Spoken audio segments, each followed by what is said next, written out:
Naramdaman ni Mira ang matinding pag-alog ng eroplano.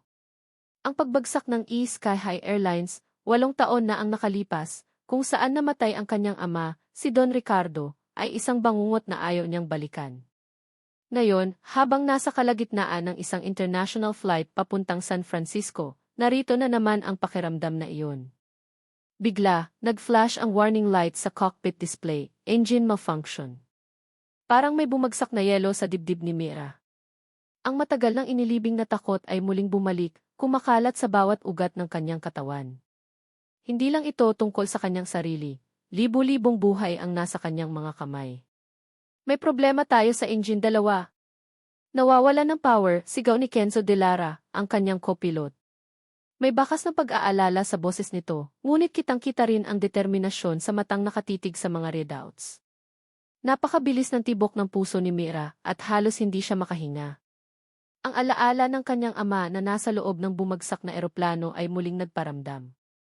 Hindi lang ito tungkol sa kanyang buhay, kundi sa kanyang mga pasahero. Kailangan niyang maging matatag. Kenzo, ano ang nangyari? Tanong ni Mira, pilit na pinapanatili ang kanyang kalmado. Hindi ko alam, Mira. Bigla na lang nawalan ng kontrol. Kailangan nating i-check ang manual override, sagot ni Kenzo, pinipindot ang mga buton sa dashboard. Ang sistema ay nagbigay ng mga error messages na hindi pamilyar kay Mira. Ang bawat segundo ay tila isang oras. Nagsimulang marinig ang mga pag-iyak ng mga sanggol mula sa kabin at ang bulong-bulungan ng mga pasahero. Alam ni Mira na kailangan nilang kumilos ng mabilis. Kenzo, subukan mong i-divert ang power sa engine 1. Kung hindi, kailangan nating mag-emergency landing, utos ni Mira, ang boses ay matigas ngunit may otoridad. Hindi, Mira. Delikado iyan. Kung magkamali tayo, mas malaki ang magiging problema. Dapat nating subukan ang manual override, sagot ni Kenzo, ang kanyang boses ay tumataas. Sinusubukan ko na. Pero hindi gumagana. Hindi tayo pwedeng maghintay pa. Maraming buhay ang nasa alanganin. Sigaw ni Mira, nawawalan na ng pasensya. Hindi mo naiintindihan, Mira. Ako ang co-pilot dito. Ako ang may karanasan sa mga ganitong sitwasyon, giit ni Kenzo, at sa galit niya ay kinuha niya ang mic at nagsalita sa intercom. Pasahero, Captain Kenzo De Lara po ito. Mayroon po tayong maliit na technical issue, ngunit inaayos na po namin. Manatiling kalmado. Kenzo, anong ginagawa mo? Bakit mo sila tinatakot? Sigaw ni Mira. Dapat sinasabi natin ang totoo. Kailangan nating maging malinaw sa kanila. Hindi, Mira. Kailangan nating iwasan ang panik. Mas malaki ang magiging problema kung magkagulo sila sa loob, sagot ni Kenzo, at patuloy siyang sumisigaw, kailangan nating bumaba. Ngayon na. Ang kanilang mainit na pagtatalo sa cockpit ay narinig sa intercom, at isang pasahero, na nakalimot na i-off ang kanyang cellphone, ay palihim na na-record ang lahat. Ang bawat matalas na salita, ang bawat pagtaas ng boses, ay naging ebidensya ng kanilang hidwaan. Sa kabila ng kanilang pagtatalo, nagawa ni Mira at Kenzo na maibaba ang eroplano ng ligtas sa pinakamalapit na paliparan. Ngunit ang insidente ay hindi nagtapos doon. Paglabas nila ng eroplano, bumungad sa kanila ang mga reporter na may mga kamera at mikropono. Captain Alcaraz, Captain De Lara, totoo po bang nagkaroon kayo ng mainit na pagtatalo sa loob ng cockpit? May viral video po na kumakalat sa social media, sigaw ng isang reporter. Nanlaki ang mga mata ni Mira at Kenzo. Hindi nila inakala na may makakakuha ng video ng kanilang pagtatalo. Ang kanilang mukha ay kaagad na lumabas sa mga news channels at social media. Nagdulot ito ng malaking skandal sa Sky High Airlines, ang kumpanyang minana ni Mira mula sa kanyang ama. Kinabukasan, isang emergency meeting ang ipinatawag ng board members ng Sky High Airlines. Si Mira at Kenzo ay nakaupo sa harap ng mga executives, ang kanilang mga mukha ay seryoso. Mira, Kenzo, ang nangyari sa Flight 507 ay isang malaking dagok sa reputasyon ng ating kumpanya, sabi ng C. Ang viral video ng inyong pagtatalo ay lumaganap na sa buong mundo. Hindi natin ito maaaring baliwalain. Sir, ginawa lang po namin ang aming trabaho. Nais lang po namin na mailigtas ang mga pasahero, paliwanag ni Mira. Naiintindihan namin iyon, Mira, sagot ng isang board member. Ngunit ang imahe ng airline ay nakasalalay sa inyong profesionalismo. At sa ngayon, ito ay nasisira. Naglabas ang CFE ng isang proposal. Para maisalba ang reputasyon ng kumpanya at ang inyong mga karera, mayroon kaming isang solusyon. Hindi ito magiging madali, ngunit ito ang tanging paraan. Tumingin siya kay Mira at Kenzo. Kailangan ninyong magpakasal. Nagulat sina Mira at Kenzo. Magpakasal, sabay nilang tanong, ang kanilang boses ay puno ng pagtutol. Opo. Magpakasal. Isang arranged marriage, sabi ng si. Ito ay magpapakita sa publiko na ang nangyari ay isang misunderstanding lamang sa pagitan ng magkasintahan at hindi isang problema sa safety protocol ng airline. Magbibigay ito ng positive spin sa buong insidente. Walang ibang pagpipilian sina Mira at Kenzo. Para sa kanilang mga karera, para sa Sky High Airlines, kailangan nilang sumunod. Ang kanilang kasal ay ginanap ng pribado, malayo sa mata ng publiko. Walang ingranding selebrasyon, walang pagmamahalan. Tanging contract lamang ang nag-ugnay sa kanila. Pagkatapos ng kasal, habang papasok sila sa isang malaking bahay na inihanda para sa kanila, ang kanilang ibagong itahanan, naramdaman ni Mira ang matinding lamig.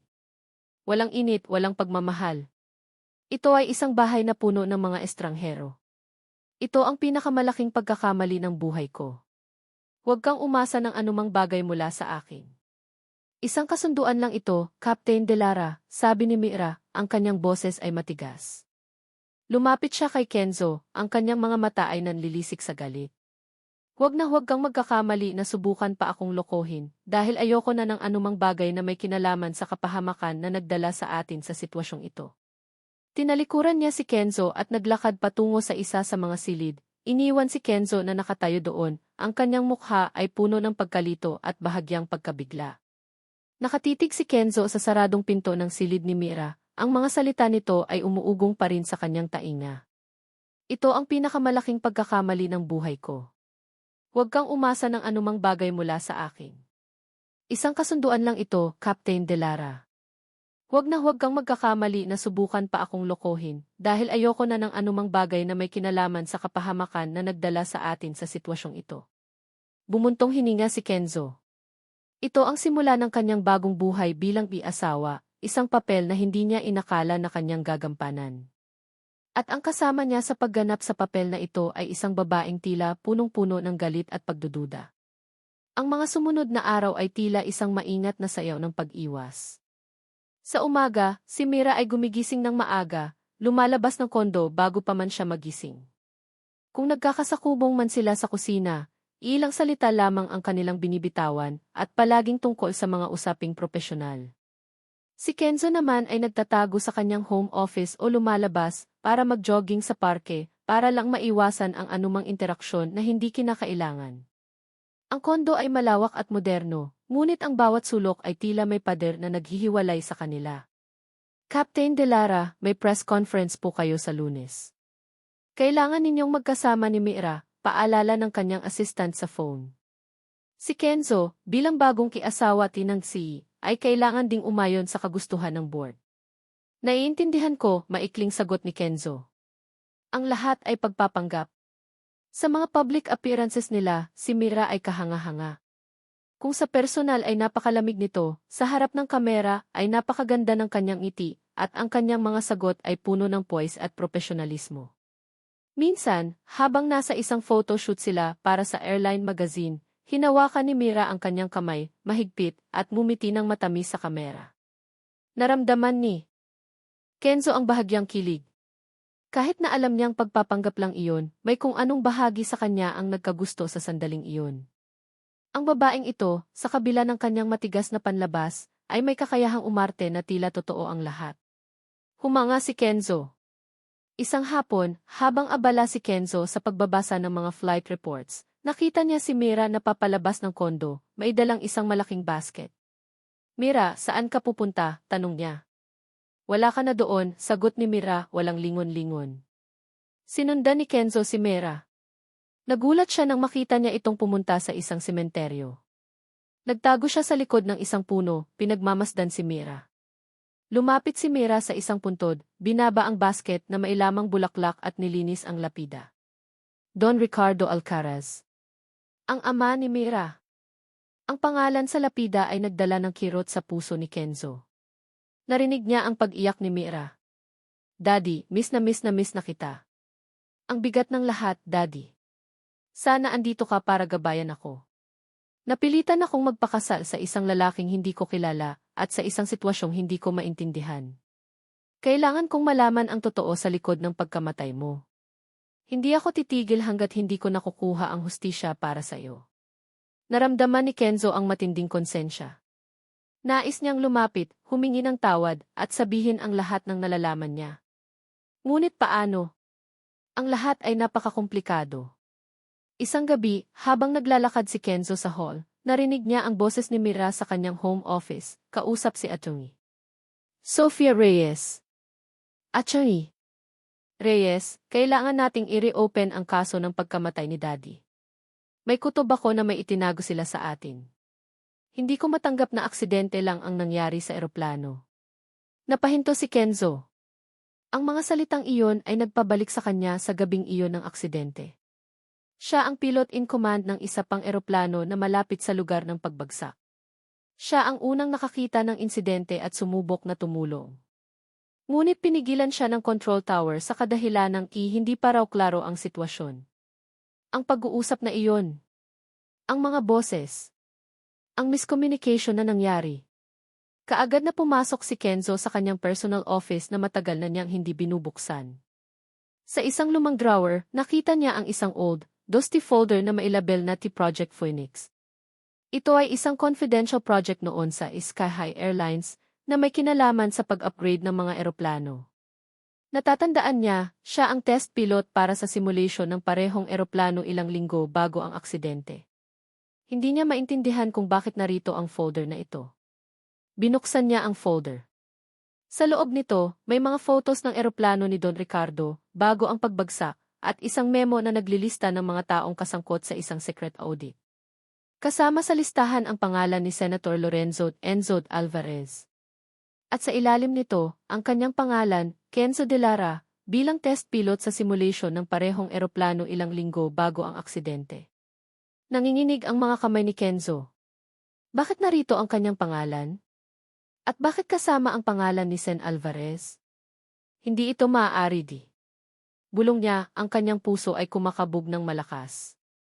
Naging abala si Mira sa mga public appearances nila ni Kenzo. Ang bawat ngiti, bawat hawak kamay, ay isang pagganap na dapat niyang panindigan para sa board ng Sky High Airlines. Ngunit sa kabila ng pagpapanggap, may kung anong pagbabago siyang napansin kay Kenzo.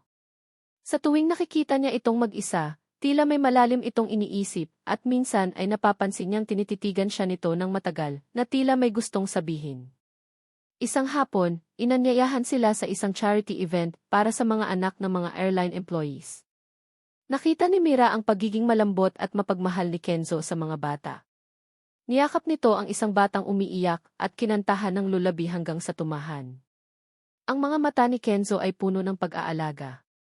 May naramdaman si Mira na kakaiba, isang bahagyang kilig na biglang lumitaw sa kanyang dibdib. Hindi niya inaasahan ito. Ang lalaking ito, na minsan niyang kinasuklaman, ay may ganoong klase ng puso. Mira, gusto mo ng kape? Tanong ni Kenzo, napapalapit sa kanya. Hindi salamat, maikling sagot ni Mira, pilit na iniiwasan ang kanyang tingin.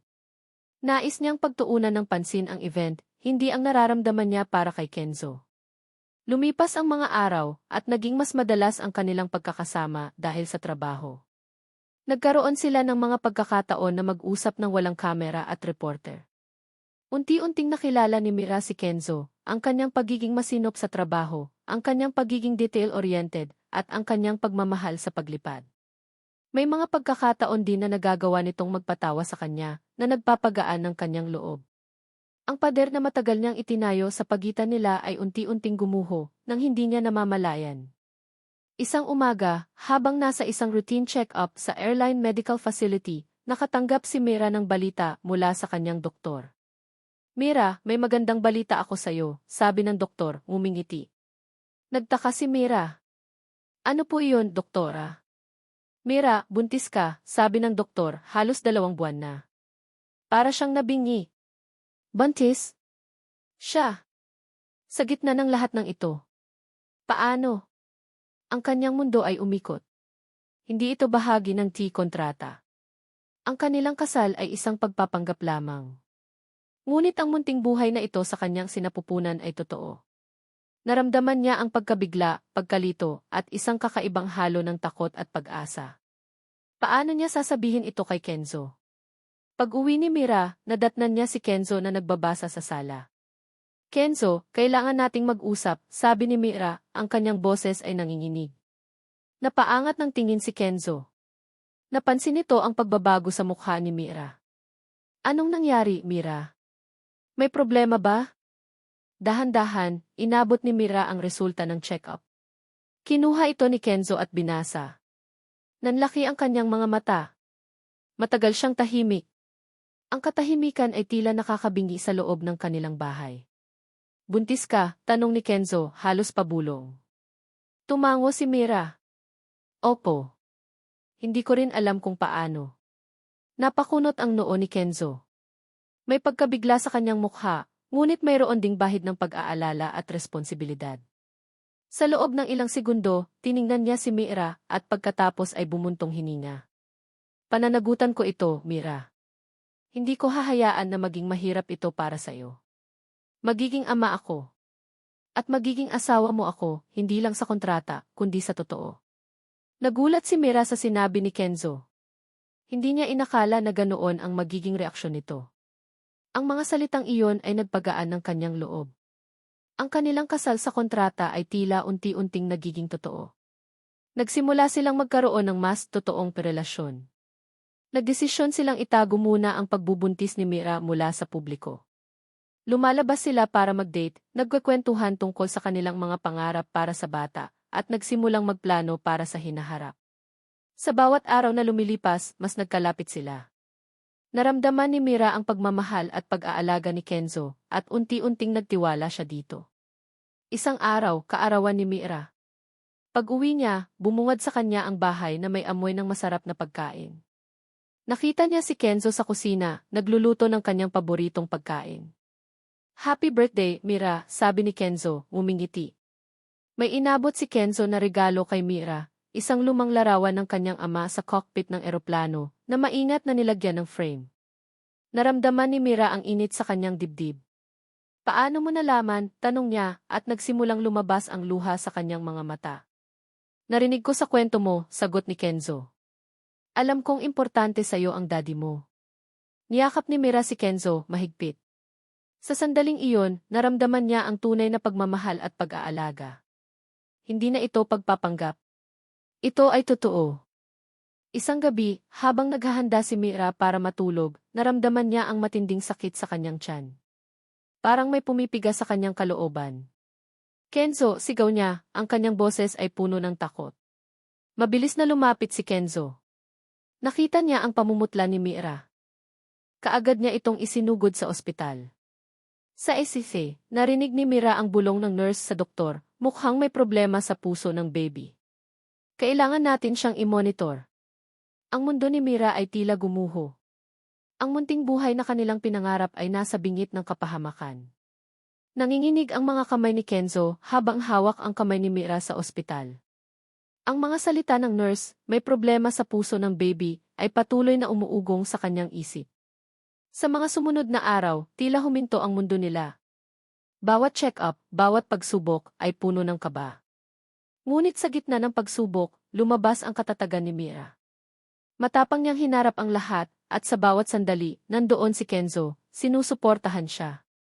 Ang pagsubok na ito ay tila nagpalalim sa kanilang relasyon, na nagpatunay na ang kanilang pagmamahalan ay higit pa sa isang kontrata. Pagkalipas ng ilang linggo, matagumpay na naipanganak ang kanilang unang anak, si Isabella. Ang maliit na anghel na iyon, na may malalaking mata at malambot na balat, ay nagpuno ng hindi maipaliwanag na saya sa kanilang mga puso. Nang hawakan ni Kenzo si Isabella sa unang pagkakataon, naramdaman niya ang isang pagmamahal na hindi niya inakala na kayang ibigay ng kanyang puso. Ito ang pinakamakapangyarihang emosyon na kanyang naramdaman. Sinundan pa ni Marcos, Sofia, Leo at Chloe si Isabella sa mga sumunod na taon. 5 anak. 5 anghel na nagpuno ng pag-ibig, ingay at tawa sa kanilang tahanan. Ang kanilang kontratang kasal ay tuluyan ng naging isang buo at masayang pamilya. Tuwing umaga, ang bahay ay puno ng tawanan at pagtakbo ng mga bata. Si Mira, na dati matigas at seryoso, ay naging isang malambot at mapagmahal na ina. Si Kenzo naman ay naging isang responsableng ama at asawa, na laging naroon para sa kanyang pamilya. Hindi na ito pagpapanggap. Ito ay tunay na buhay. Ngunit sa kabila ng kaligayahan, may isang anino na patuloy na bumabagabag kay Kenzo. Tuwing gabi, kapag tulog na ang lahat, bumabalik ang mga nightmares tungkol sa gabing bumagsak ang eroplano ni Don Ricardo. Nakita niya ang kanyang sarili na nasa kabilang eroplano, na sumubok tumulong, ngunit ang control tower ay hindi siya pinayagan. Naramdaman niya ang matinding pagkakasala. Alam niya na mayroon siyang alam, isang lihim na maaaring sumira sa lahat ng kanyang itinayo. Isang araw, habang naglilinis ng kanyang lumang personal office sa dating gusali ng Sky Airlines, bago ito ibenta sa bagong may-ari, natuklasan ni Kenzo ang isang lumang recorder na nakatago sa isang drawer sa ilalim ng kanyang mesa. Ito ang recorder na ginamit niya noong gabing iyon upang i-record ang radio communication niya sa control tower.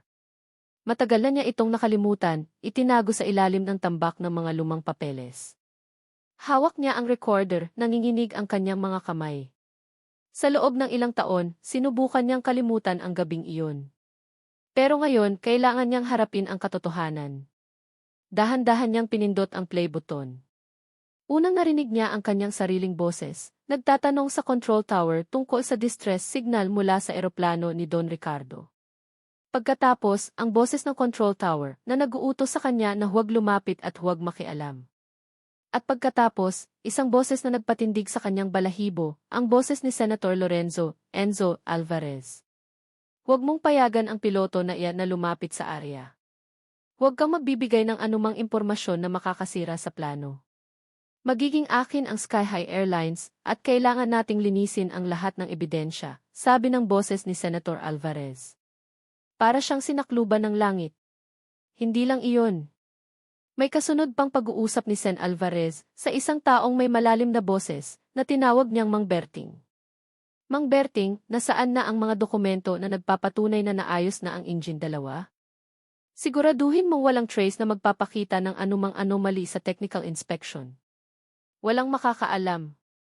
At ang huling biyahe ni Don Mateo, ang magiging simula ng aking paghahari, sabi ni Sen Alvarez. Narinig din ni Kenzo ang pag-uusap ni Sen Alvarez at Mang Berting na nagpapakita na pinipilit si Kenzo na itago ang katotohanan kapalit ng tulong pinansyal para sa pagpapagamot ng kanyang ina na may malubhang sakit noon. Nanginginig ang mga kamay ni Kenzo. Ang lahat ng kanyang pinaniniwalaan ay nagiba. Hindi aksidente ang nangyari kay Don Ricardo. Ito ay sinadya. At si Senator Alvarez ang mastermind. Ang kanyang pakiramdam ng pagkakasala ay napalitan ng galit at takot. Ang mga salitang hindi ako ang may kasalanan.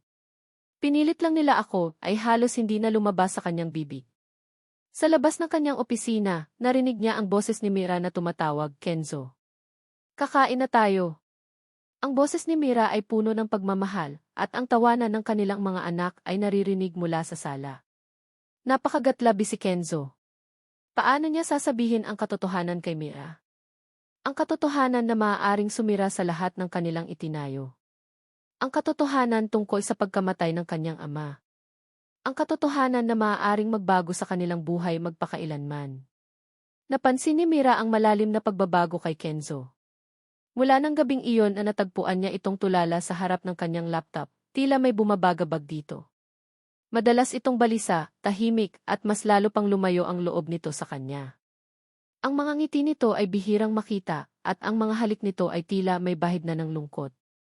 Nag-aalala si Mira.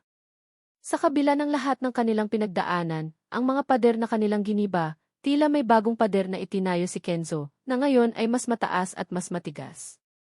Bumalik ang mga matagal nang nakalimutang alaala ng pagkamatay ng kanyang ama. Ang pakiramdam ng kawalan ng hustisya, ang pagkalito sa biglaang pagbagsak ng eroplano, at ang pait ng pagtanggap sa opisyal na report. Ang lahat ay tila muling bumalik at ngayon may kasamang matinding pagdududa kay Kenzo. Kenzo, may problema ka ba? May tinatago ka ba sa akin? Tanong ni Mira isang gabi, habang naghahapunan sila. Umiling lang si Kenzo. Wala, Mira. Pagod lang ako sa trabaho. Hindi naniwala si Mira. Alam niyang may tinatago si Kenzo. Ang kanyang mga mata, ang kanyang kilos, ang kanyang pagiging malalim. Lahat ay nagpapakita na may mabigat itong pinapasan. Nagsimula ring bumalik sa eksena si Senator Lorenzo Alvarez. Isang araw, dumalaw ito sa Sky Airlines na nagpapanggap na nag-aalok ng tulong pinansyal para sa mga bagong programa. Nakita ni Mira ang kikabaitan ni Sen Alvarez, ngunit naramdaman niya ang isang kakaibang pagdududa. May kung anong kakaiba sa ngiti nito, isang bagay na hindi tapat. Sa mga sumunod na araw, nagsimulang makatanggap si Mira ng mga anonymous emails na naglalaman ng mga snippets ng information tungkol sa kaso ng kanyang ama at ang koneksyon ni Kenzo dito. Mga lumang news clippings na nagpapakita kay Kenzo na nasa scene ng pagbagsak ng eroplano, at mga articles na nagtatanong sa kanyang papel sa miscommunication ng control tower. Hindi ito nagpapakita ng buong katotohanan, ngunit sapat na para magsimulang maghinala si Mira. Ang mga emails ay nagpapahiwatig na si Kenzo ang utak ng lahat, na siya ang nagmanipula sa communication para sadyain ang pagbagsak. Ang pinakamahirap ay ang pagharap sa kanyang sariling pamilya. Narinig niya ang kanyang ina at mga kapatid na nagbubulungan tungkol kay Kenzo. Mira, sigurado ka ba sa asawa mo? Narinig ko sa kapitbahay na si Kenzo raw ang dahilan kung bakit bumagsak ang eroplano ng daddy mo, sabi ng kanyang kapatid. Nalilito si Mira. Hindi niya alam kung ano ang dapat paniwalaan. Ang lalaking mahal niya, ang ama ng kanyang mga anak, ay kaya bang gawin iyon? Isang hapon, habang abala si Mira sa paghahanda ng hapunan, narinig niya ang pag-uusap ni Kenzo sa phone. Mahina lang ang boses nito, ngunit narinig niya ang mga pangalan, Mang Berting Ki at Senator Alvarez. Nagtago si Mira sa likod ng pader, nakikinig. Kailangan ko kayong kausapin, Mang Berting. Alam ko ang lahat. Ang utos ni Sen Alvarez, hindi ko na kayang itago ito, narinig niyang sabi ni Kenzo. Nagtaka si Mira. Sino si Mang Berting? At bakit niya binabanggit si Senator Alvarez? Pagkatapos ng tawag, nakita niya si Kenzo na nagtatago ng isang lumang recorder sa kanyang drawer. Ang puso ni Mira ay kumabog ng malakas. Ano ang itinatago ni Kenzo? Hindi na niya nakayanan. Nang gabing iyon, matapos matulog ang kanilang mga anak, hinarap ni Mira si Kenzo. Ang kanyang mukha ay puno ng galit at pagdududa. Kenzo, kailangan nating mag-usap, sabi ni Mira, ang kanyang boses ay malamig at puno ng pagkadismaya. Tiningnan niya si Kenzo, ang kanyang mga mata ay nanlilisik. Ano ang tinatago mo sa akin? May kinalaman ka ba sa pagkamatay ni Daddy? May kinalaman ka ba sa pagkalugi ng Sky Airlines? Sabihin mo sa akin ang totoo. Dahil pakiramdam ko, nawawala na ang lahat. Ikaw. Ang pamilya natin. Ang tiwala ko sa'yo.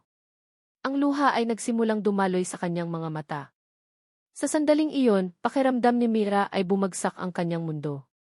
Ang lahat ng kanilang pinaghirapan, ang lahat ng pagmamahal na kanilang naitayo, ay tila mawawala na. Biglang bumukas ang doorbell. Nagulat sina Mira at Kenzo. Tumayo si Kenzo upang tingnan kung sino ang nasa labas. Nang magbukas ang pinto, nakatayo doon si Senator Lorenzo Alvarez, na may dalang malaking flower bouquet at isang malaking ngiti. Sa likod niya, may mga taong naglalabas ng mga legal documents mula sa isang sasakyan. Gabi, Mira. Nag-aalala kasi ako sa'yo, sabi ni Sen Alvarez, ang kanyang boses ay malambing ngunit may bahid ng pagmamalisya. Nabalitaan ko na may problema ka sa iyong asawa. Nasa peligro ang Sky Airlines. At may solusyon ako para sa'yo. Tiningnan ni Sen Alvarez si Kenzo, at sumilay ang isang tagumpay ng ngiti sa kanyang labi. Nanigas si Kenzo nang makita si Senator Lorenzo Alvarez sa pintuan, ay dalang bulaklak at nakangisi. Ang kanyang puso ay kumabog ng mabilis, hindi sa takot, kundi sa galit. Hindi niya hahayaan na sirain ng lalaking ito ang kanyang pamilya. Hindi niya hahayaan na baligtarin ito ang katotohanan. Gabi, Mira. Nag-aalala kasi ako sa'yo, sabi ni Sen Alvarez, ang kanyang boses ay tila honey, ngunit alam ni Kenzo na puno ito ng lason. Nabalitaan ko na may problema ka sa iyong asawa. Nasa peligro ang Sky Airlines. At may solusyon ako para sa'yo. Lumapit si Kenzo, humaharang sa pagitan ni Sen Alvarez at Mira. Wala kang ginagawa rito, Senador, matigas na sabi ni Kenzo. At wala kaming problema. Kung may problema man, ikaw yun. Nanlaki ang mga mata ni Sen Alvarez. Aba, Kenzo. Tila matapang ka na ngayon. Nakuha mo na ba ang suporta ng misis mo? Akala ko ba ayaw mo na ng gulo? Hindi ko na itatago ang katotohanan. Ang lahat ng ginawa mo, ilalabas ko, banta ni Kenzo. Nagtawa si Sen Alvarez. Naku, Kenzo. Ang dami mong sinasabi. Akala mo ba ay madali mo akong mapapabagsak? May sarili akong ebidensya. At sasabihin ko sa lahat na ikaw ang mastermind sa likod ng pagkamatay ni Don Ricardo. Ikay ang unang nakita sa lugar ng insidente. Ikay ang nagkaroon ng miscommunication sa control tower. Ikay ang nag-iisang may motibo para sirain ang Sky High Airlines noon. Naramdaman ni Mira ang pamumutla ng kanyang mukha. Narinig niya ang sinabi ni Sen Alvarez at ang kanyang mga mata ay nanlaki sa pagkabigla. Tumingin siya kay Kenzo. Lahat ba ng sinasabi ng senador ay totoo? Mira, pakinggan mo ako, sabi ni Kenzo, lumapit kay Mira at hinawakan ang kanyang kamay. Hindi ako ang may kasalanan.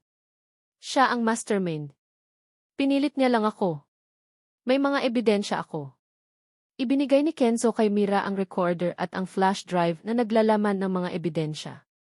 Hinila ni Kenzo si Mira papasok sa bahay at sinarado ang pinto sa mukha ni Sen Alvarez.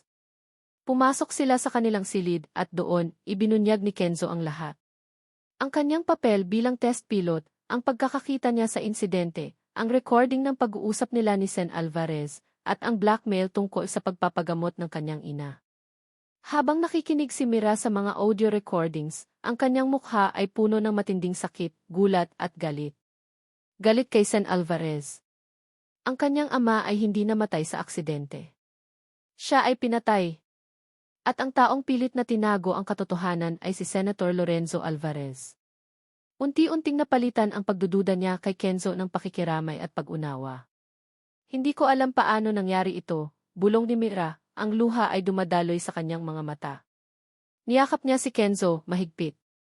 Salamat at sinabi mo sa akin ang totoo. Hindi ako galit sa'yo. Kinabukasan, maagang dumating si Kenzo sa kanyang opisina. Kaagad siyang nakipag-ugnayan kay Atty. Sofia Reyes, ang matalik na kaibigan at legal counsel ni Mira. Nang ibunyag ni Kenzo ang lahat ng ebidensya, ang audio recordings, ang documents mula sa T-Project Phoenix, at ang pagiging mastermind ni Sen Alvarez, nagulat si Sofia. Kenzo, alam mo bang napakadelikado nito? Maaari itong sumira sa karir mo at sa buhay mo. Hindi biro ang kalaban ninyo, sabi ni Sofia, seryoso ang mukha.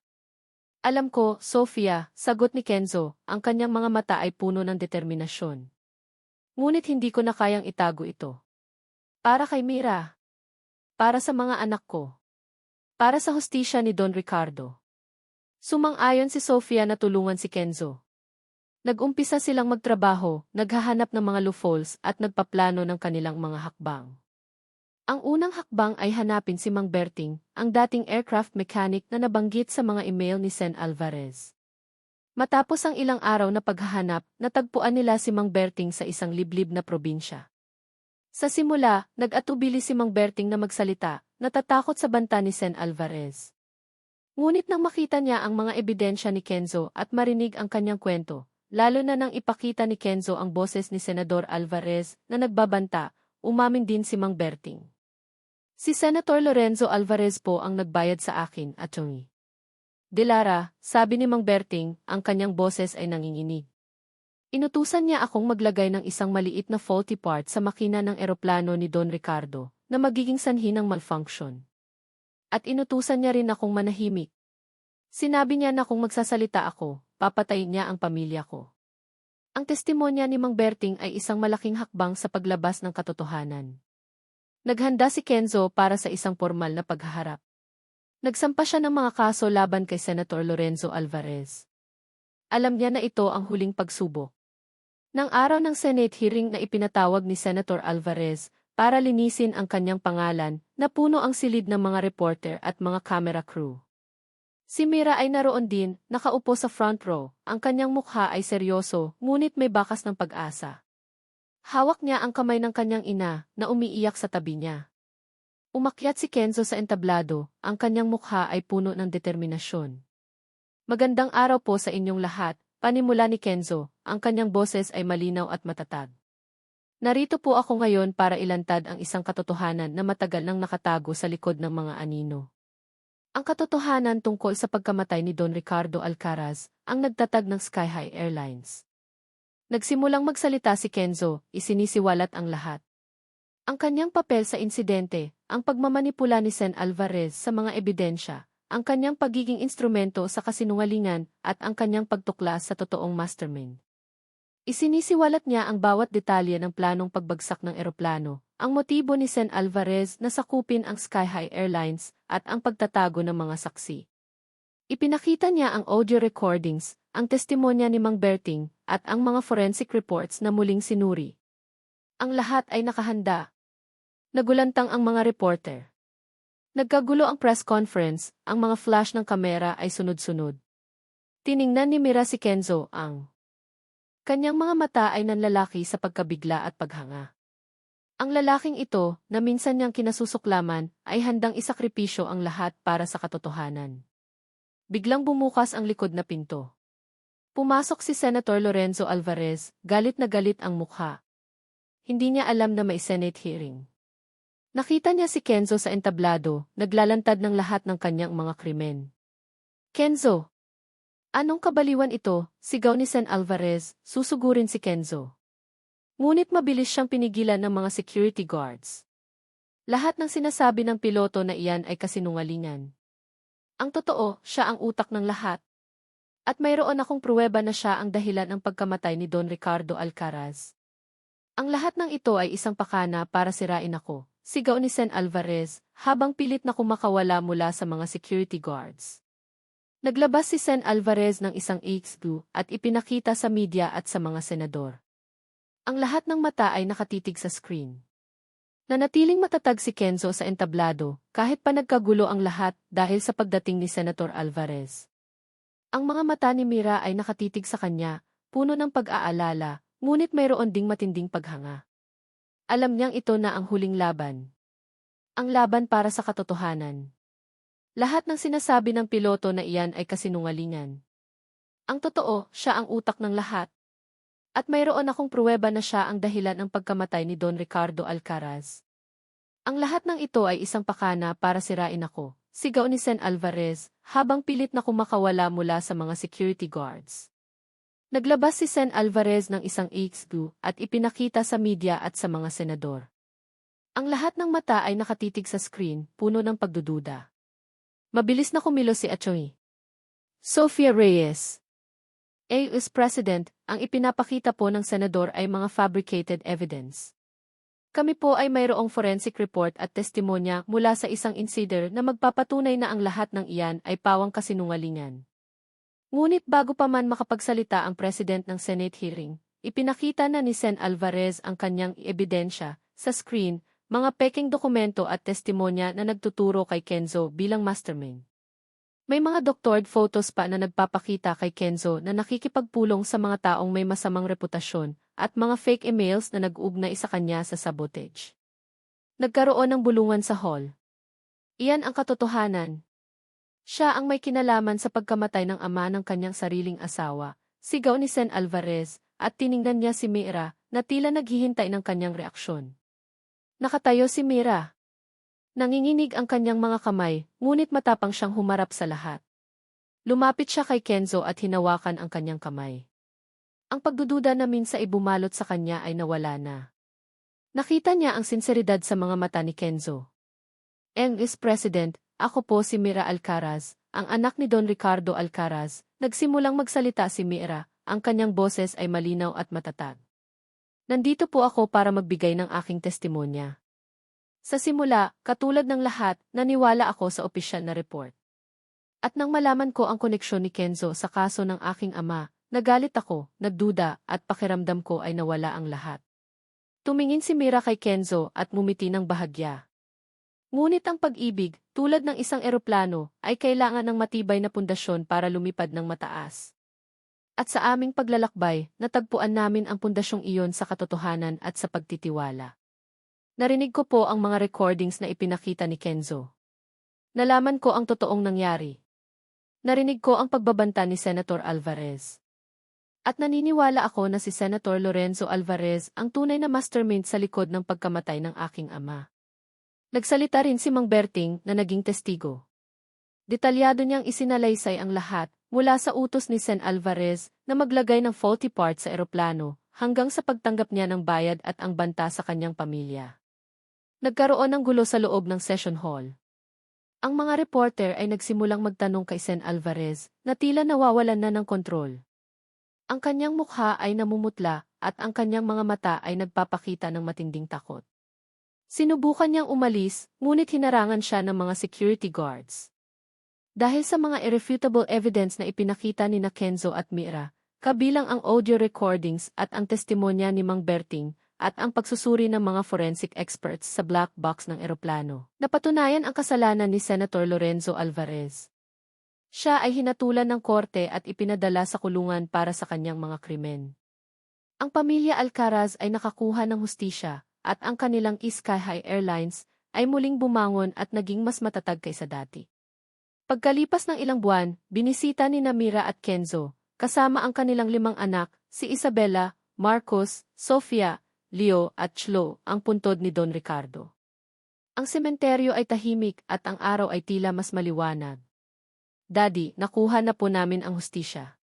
Maligaya na po kayo sa itaas, bulong ni Mira, habang naglalagay ng sariwang bulaklak sa puntod. Niyakap ni Kenzo si Mira, at ang kanilang mga anak ay lumapit, yumakap din sa kanila. Malaya na tayo, Mira. Wala na tayong itinatago, bulong ni Kenzo. Tumingin si Mira kay Kenzo, ang kanyang mga mata ay puno ng pagmamahal. Salamat, Kenzo. Salamat sa tapang mo. At salamat sa pagmamahal mo. Sa kanilang tahanan, ang tawanan ng mga bata ay patuloy na pumupuno sa bawat sulok. Si Isabela, Marcos, Sofia, Leo at Chlo ay masayang naglalaro sa hardin. Hindi na sila isang kontratang pamilya, kundi isang pamilyang buo, pinatibay ng lahat ng pagsubok na kanilang pinagdaanan. Niyakap ni Kenzo si Mira. Salamat sa tiwala mo, bulong niya. Salamat sa lahat, sagot ni Mira at hinalikan niya si Kenzo. Ang pag-ibig, tulad ng isang eroplano, ay kailangan ng matibay na pundasyon para lumipad ng mataas. At sa kanilang paglalakbay, natagpuan nila ang pundasyong iyon sa pagpapatawad at sa pagmamahalan. Sa wakas, malaya na sila. At dito nagtatapos ang kwento ni Mira at Kenzo, isang paglalakbay na puno ng sakit, pagtuklas, at huling paghahanap sa tunay na kapayapaan. Maraming salamat sa inyo, aming minamahal na mga tagapakinig, sa pagbibigay ng inyong oras at puso sa kwentong ito. Bawat sandali na kasama namin kayo sa bawat kabanata, sa bawat ngiti at bawat patak ng luha, ay lubos naming pinahahalagahan. Ang paglikha ng kwento ni Mira, Kenzo, at ng kanilang mga anak ay isang paglalakbay din para sa akin. Habang isinusulat ko ang bawat pangungusap, naramdaman ko ang bigat ng kanilang nakaraan at ang ningning ng kanilang pag-asa. Nais kong ipahayag ang aking taos-pusong pasasalamat sa inyong pagtanggap. Sa bawat karakter, ipinakita natin na ang pag-ibig ay hindi laging perpekto. Ito ay masalimuot, puno ng mga hamon at minsan nagsisimula sa pinakamadilim na kabanata ng ating buhay. Ngunit sa huli, ang pag-ibig ay tungkol sa pagtanggap, pagpapatawad, at ang tapang na harapin ang katotohanan. Umaasa akong ang kwento ni Mira at Kenzo ay nagbigay sa inyo ng inspirasyon upang maniwala sa kapangyarihan ng pangalawang pagkakataon at sa kakayahang hilumin ang mga sugat ng nakaraan. Naway matutunan nating lahat na ang pamilya ay hindi lamang nabubuo sa dugo, kundi sa pagmamahalan, pagtitiwala at sa pagpapatawad. Ito ay isang paalala na ang pag-asa ay laging naroon kahit sa gitna ng pinakamalaking unos. Hanggang sa muli nating pagkikita sa susunod na kwento, nais kong marinig ang inyong mga saloobin. Anong bahagi ng kwento ang humaplos sa inyong puso? Anong aral ang inyong natutunan? Huwag po kayong mag-atubiling magbahagi ng inyong mga komento. Maraming salamat muli at magkita-kita tayo sa susunod na audio drama.